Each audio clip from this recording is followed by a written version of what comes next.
Hello, my name is Jacqueline Mendoza, and today I will be demonstrating the fundamentals of instrumentation building blocks. So we will start off with the clinician's chair. In the clinician chair, you will find two handles on the right side on this specific chair. So the first handle allows you to go up and down. The second handle allows you to lean forward and to lean backwards. So in order to know, for the first handle, in order to know the correct height, your feet and your arms have to be parallel to each other. So in this case, this will be parallel, and I feel as if it's comfortable enough for me. On the second handle, this would be an incorrect posture. So I would go ahead and move my chair forward in order to have the adequate posture. You want to be nice and straight. This will allow the operator to best be able to work in the oral cavity and be able to not have as much intensive back pain as possible. Once the operator has adjusted their chair, we will adjust the patient's chair. So in this case, the patient has just seated and they are just sitting straight forward. We want the patient to be seated on the quadrant that we will be working on. So I will start off with the maxillary right quadrant. So I want my patient to be at a supine position, and I want the patient to be just as near as possible to my hands whenever I am working. So we will go ahead and adjust the patient's chair.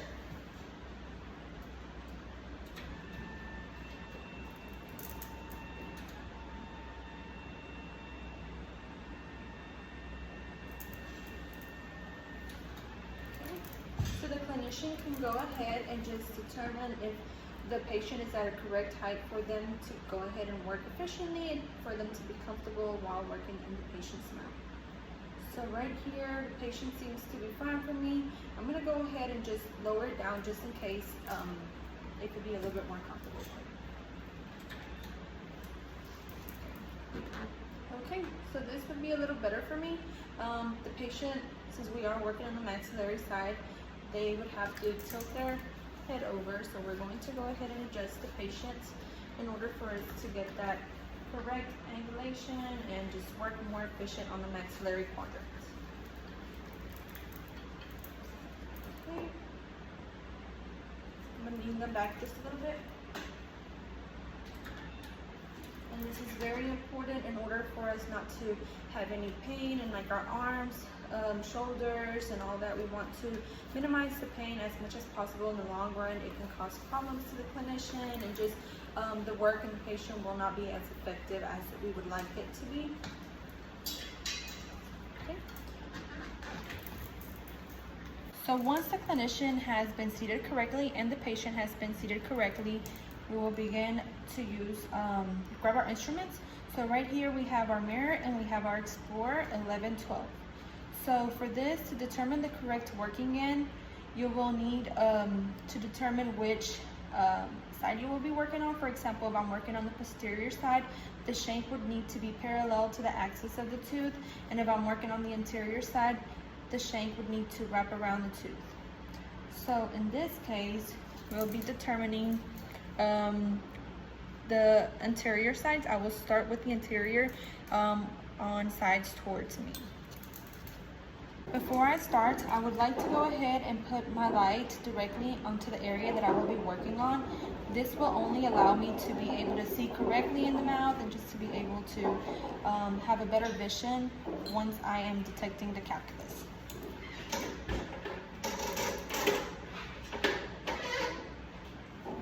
So here I will be showing a correct demonstration of the light. Since we'll be working on the maxillary right, I'm able to see efficiently, and I'm able to just kind of see in the back, which when we use our mirror, the light will reflect on the mirror in order for us to see the posterior teeth.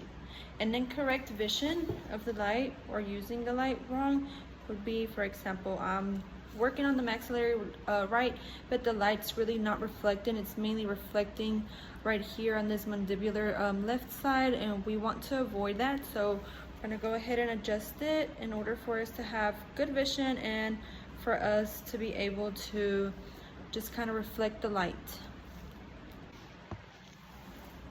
Okay.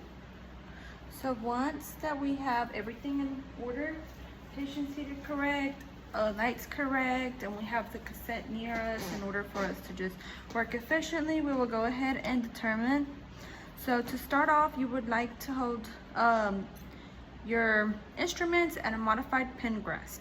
And also, this will help you have a better fulcrum, and the modified pen grasp will just allow you to hold your instruments adequately in order for you to not drop them or injure the patient, and just avoid having to just drop the instrument, because then you will have to get another sterile instrument. And we want to just maintain this at all times in order for us to have full access of the instrument and be able to hold it the correct way. So for this quadrant, we will be using our mirror. So the mirror will assist us by retracting any tissue. So the cheek, the lip, the bottom lip, the top lip, you can hold it like this. Or sometimes the patients tend to have just a moving tongue, and it just goes everywhere without them knowing. This can allow you to push the tongue down whenever you are working on the mandible. Sometimes it can just go crazy and just go to the maxillary, which we just would like to retract it with this. And whenever you are working on the posteriors, you can reflect the light to kind of just go back there and be able to have a good vision. Or when you're working on your linguals as well, it just reflects over, and then you're able to see and just have a better vision as well. So once we have our modified pen grasp, we will start to determine the shank correct working in. So for right here, you also want to have a fulcrum. So the fulcrum is going to allow the operator clinician to just be able to have a working end and a stopping end. So you can be able to use your instrument more efficient, and if, for example, you're doing oblique strokes, vertical strokes, you're able to have better access and just kind of use your rotary motion or whatever motion that you're working on, like an up and down pulling doorknob motion. If you're like scaling, if you're exploring, for any of the reasons, it's always good to have this, and the fulcrum will assist you to have a start point and a stopping point. So just, it's kind of like adaptation and just going on from there. So right here, this will begin, will determine the shank. So right here, this would be incorrect, and we will go ahead and try this shank right here, this working end, just to kind of see if it kind of works better, and it wraps around the tooth. So this does wrap around the tooth, so this would be the correct working end.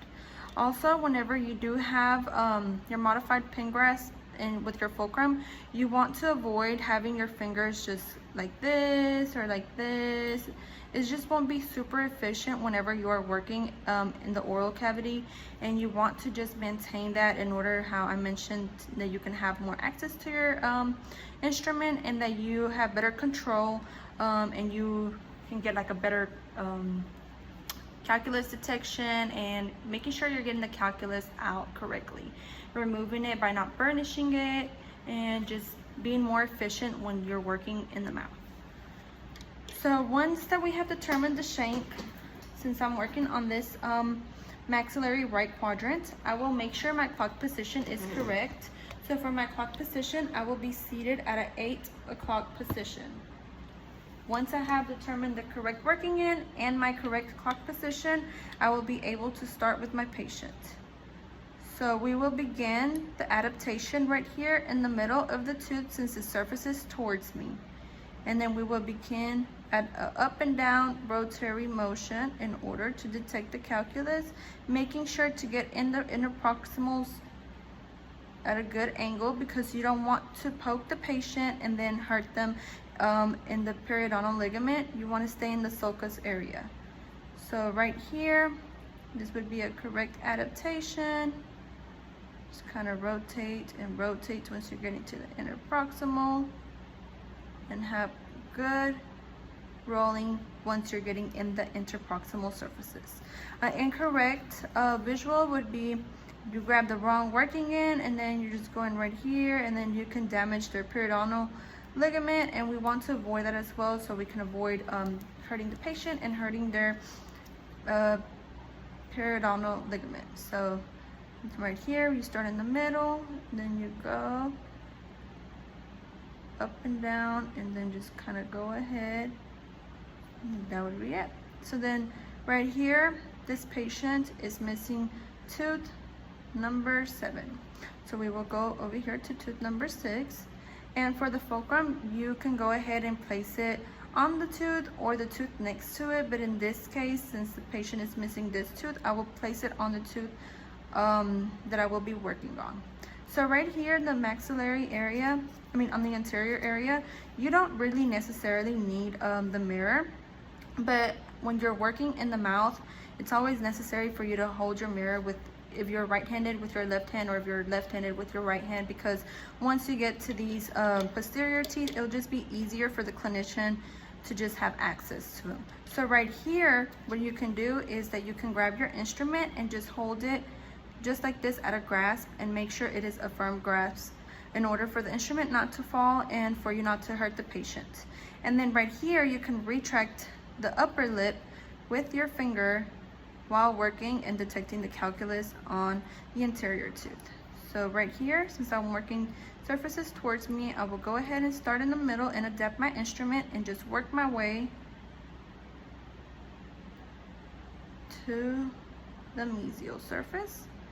And notice how the instrument wraps around the tooth, so that's how you know it is a correct working end. Once I have finished with the surfaces towards me, I will be working on the surfaces away from me. So for this, I will be at a 11 o'clock position, and I can still work my patient facing this way. I will just have to determine the correct working end as well for this. So right here, you just want to make sure your instrument is wrapped around the patient on the tooth.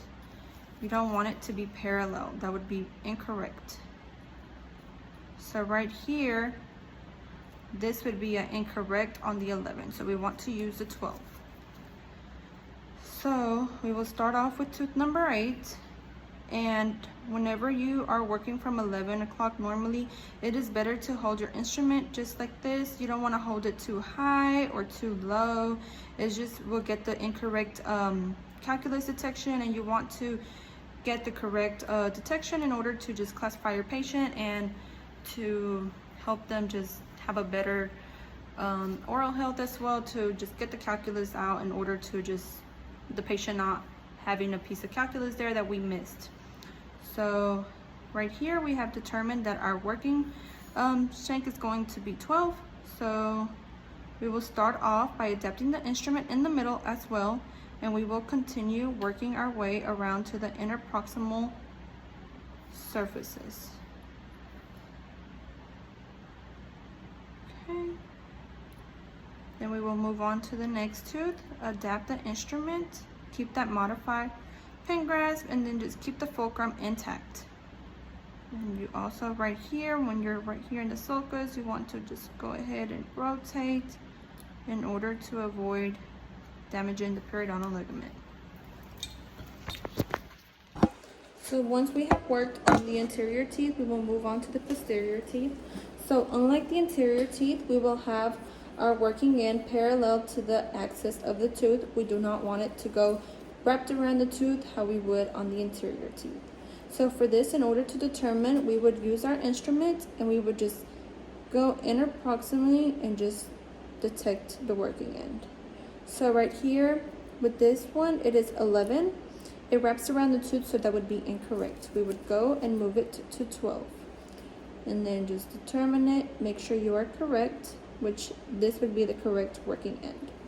So in order to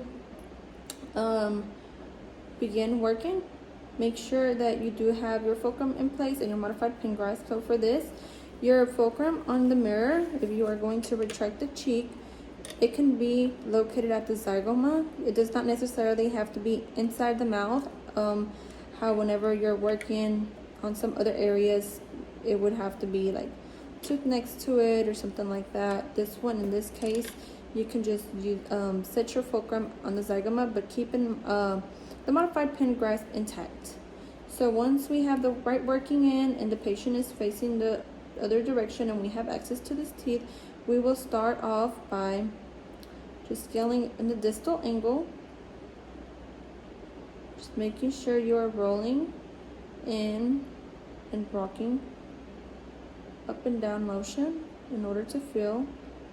And then you will start off the facial or buccal surfaces all the way to the inner proximal areas. Okay. Move on to the next two, same.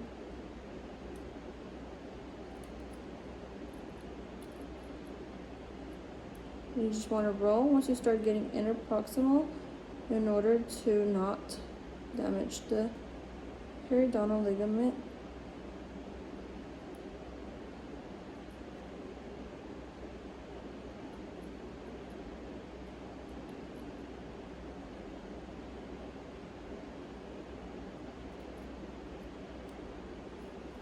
Okay, then we can begin retracting tissues with your mirror once you start getting to that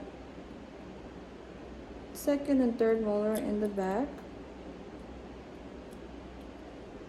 Making sure you're using your rotary motion up and down.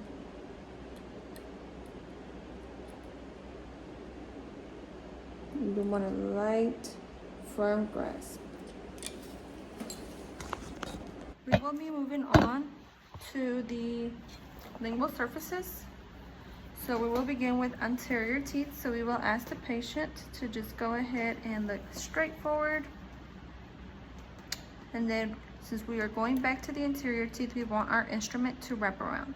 So this is when the mirror comes in place. We will be able to see that we are scaling the correct area once we start getting interproximal, so we can just rotate our instrument and, you know, just get that up and down and then the rotary motion. Okay, so we will start off with tooth number 8. We still have to determine our working end. Remember, we want to make sure the instrument wraps around the tooth. So right here, you're able to see that the tooth is wrapped around. We'll just go ahead and determine if we are correct by using the other instrument, which is parallel. The shank would be parallel, so that would be the incorrect working end, and our correct working end would be 12. So we will be doing surfaces towards us. Okay, so we will adapt our instrument in the middle and then just go ahead and begin the rotary motion. Okay, we will move on to the following teeth. Since this tooth has no neighbor to it, it's a little bit harder for me. Okay, surfaces towards you. Make sure you are twisting whenever you get to the inner proximal surfaces. Okay, this is all done at 8 o'clock position. We will now be doing surfaces away from us, so we will be moving on to 12 o'clock position. Okay, remember you want to have the fulcrum, modified pen grasp, and I will determine the shank, which this seems to be correct. Just to make sure. Okay.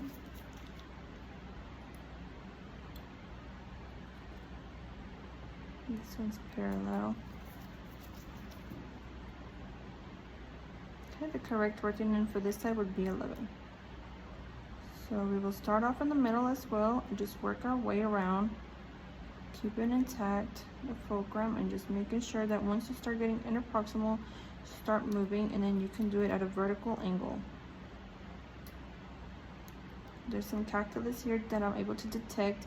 It would be clickable if you do detect any calculus on the teeth. Okay, moving on.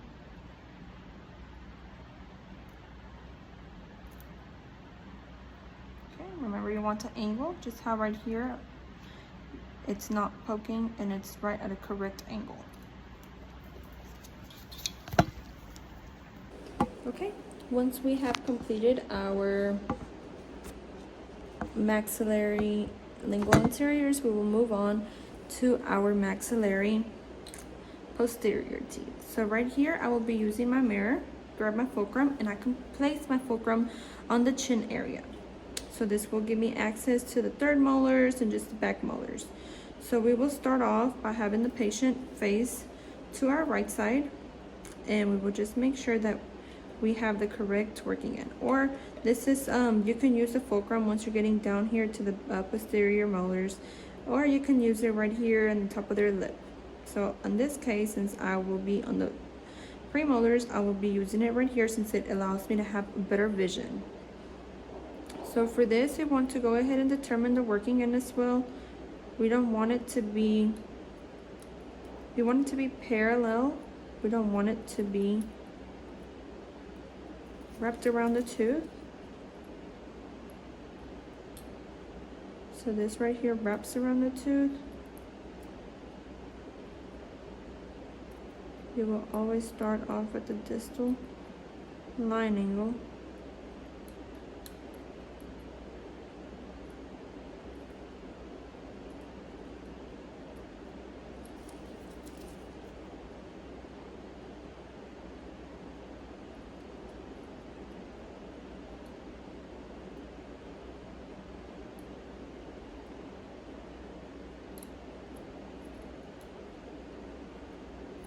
Just make sure.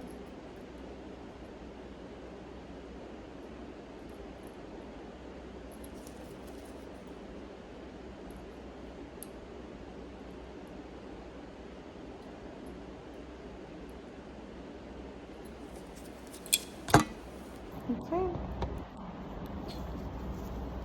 So right here, you still want the shape to be parallel to the tooth, and you would start at a triangle. Distal line angle, and then just work your way back to the mesial. So you go interproximal, just go ahead and keep that rocking up and down, rotary movement. Here's some calculus that can be detected, so it will kind of just have a pop to it and just a click. So then you continue, work your way around, make sure that once you are getting interproximal, you're able to go ahead and use that motion.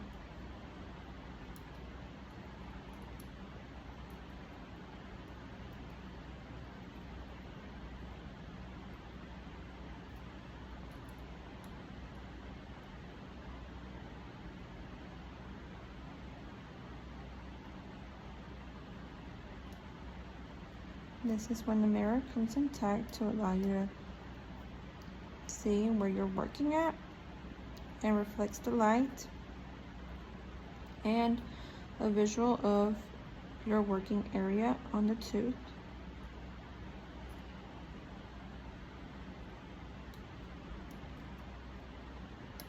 Some clickable calculus. You want to keep that motion up and down, rotate it. You want to use your wrist to keep that rotary motion.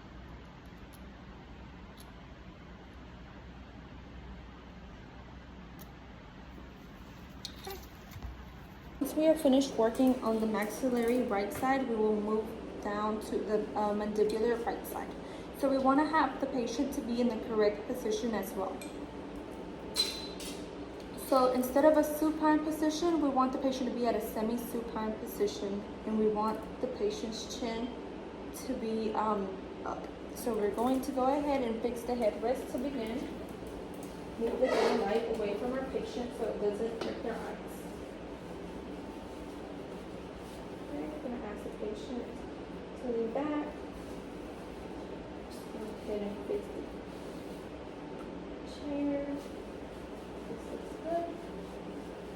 And then you want to make sure your arms are just kind of parallel with the mouth. Okay, so right here it would just be a little bit slight. It will not still need some modifying to do. Okay. Good for me. Okay. We want to go ahead and have the patient turn to the opposite side of us. Right here's some spine where we can adjust this just a little tad bit. Okay, this gives us a little bit better access in order for us to work efficiently. Okay, remember to fix the light to into your patient's mouth just to see the correct area and be able to fully have visibility. So once the patient is seated right here, since we will be working on the lingual, on the facial sides towards us, we want the patient to face away from us. So just the same as the top anterior teeth, we want the anterior teeth for the surfaces to wrap around the anterior tooth, so the shank will just wrap around it. And in the posterior areas, the shank will be parallel to the tooth. So right here, we have our patient seated down. Right here, we will start off with tooth number 24.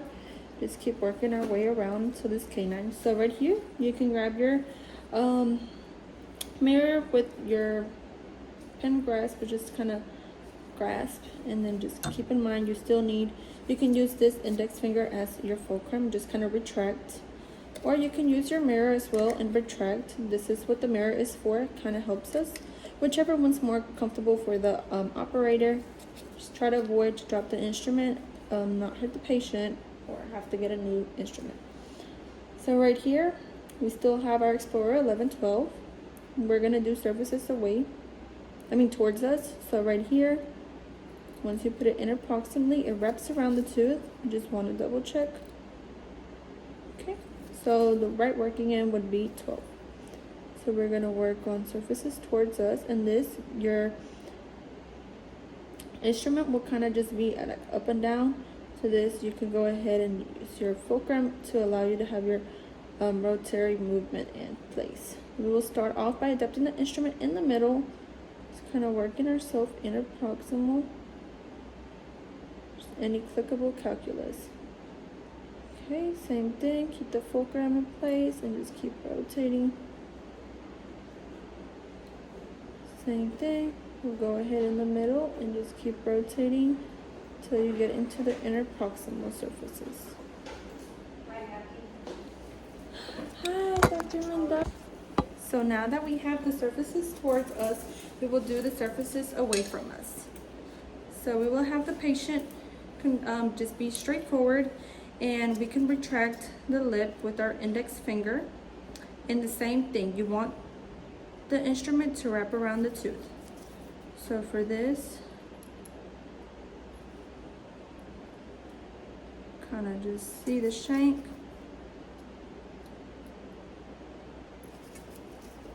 Okay, would be the correct working end. So it wraps around the tooth.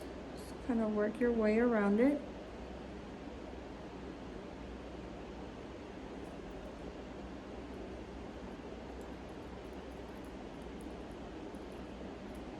Okay. And we can go ahead and move to the linguals and do the surfaces towards us. So the mirror again will help us reflect. Want to make sure that when the surface is towards us, it wraps around the tooth. Okay, this is more parallel, so this would be the correct working end.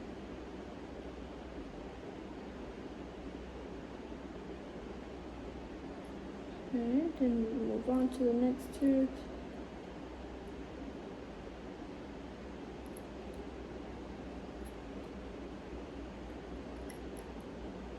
Here, I can notice some clickable calculus between. Once you get to the interproximal, you can pull your instrument out. Okay.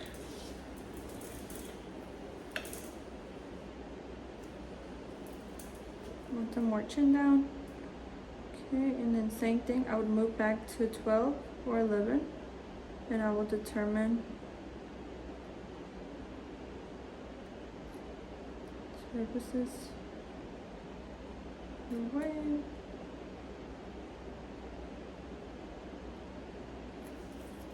Let's make sure it is correct looking in.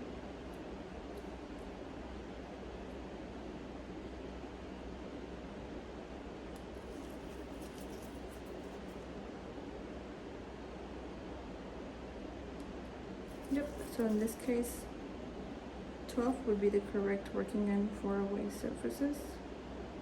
It wraps nicely around the tooth, if you can see right here. Continue 12 o'clock position, and surfaces towards you will be at 8 o'clock position. Make sure you're rolling up and down motions. Okay, so then after that, we will move on to, we can do the buccal surfaces and posterior, the mandibular. Let me just fix this just a tad bit. My patient. Okay. Then I will be working right here. I'm gonna use my mirror just to kind of show an example of how it should be and how efficient it works and helps the clinician. So we want the shank once again to be parallel to the axis of the tooth. So determining this, we can go ahead and place it the distal angle. Let's put shanks. Okay, so this wraps around. This would be the wrong side. Okay, once this has been complete, I'm gonna get my patient to move a little bit towards the opposite side in order for me to be able to see correctly. Okay, so I have full vision right here. I will start off in the distal angle and just work my way around and then go back to the buccal, work to the mesial. There's some detectable calculus which will click. Keep that wrist motion in place. Have access in order when you're going interproximal to just be on the sulcus and not damage the periodontal ligament. Okay, there's some clickable calculus right here. Okay. Now I can go ahead and retract with my finger. Up, down, rotary motions.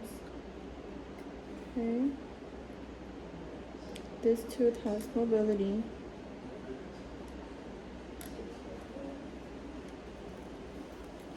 Okay. Keep the same movements over and over again. You can do vertical and movements. Just make sure it's very important to have the rotary motion once you're moving interproximal so you don't damage anything.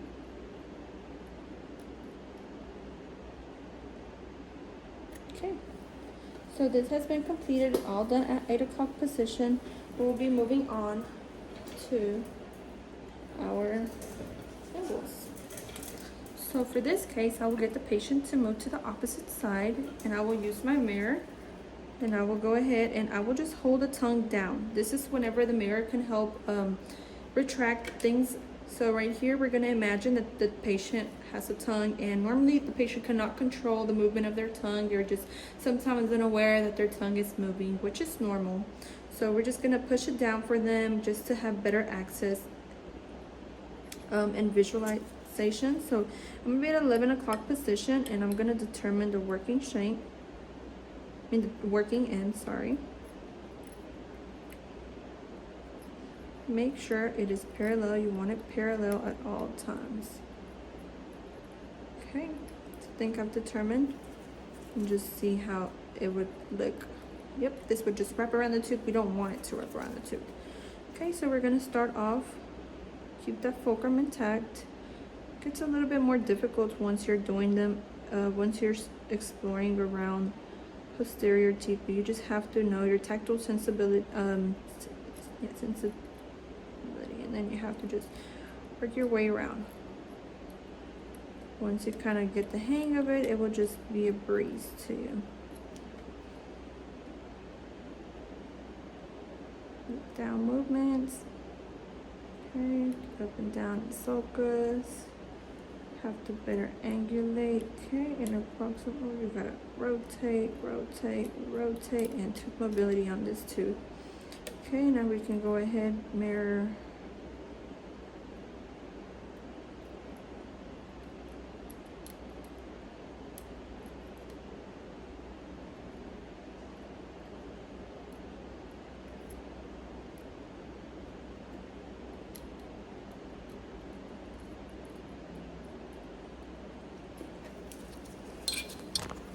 Once you have completed exploring around the areas in the mouth, you can go ahead and just move your tray.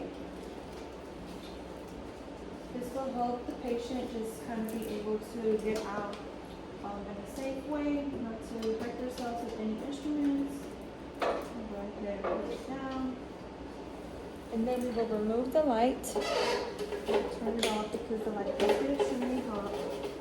And we can sit our patient up and just get them ready for dismissal. And that would complete the fundamental building blocks of instrumentation.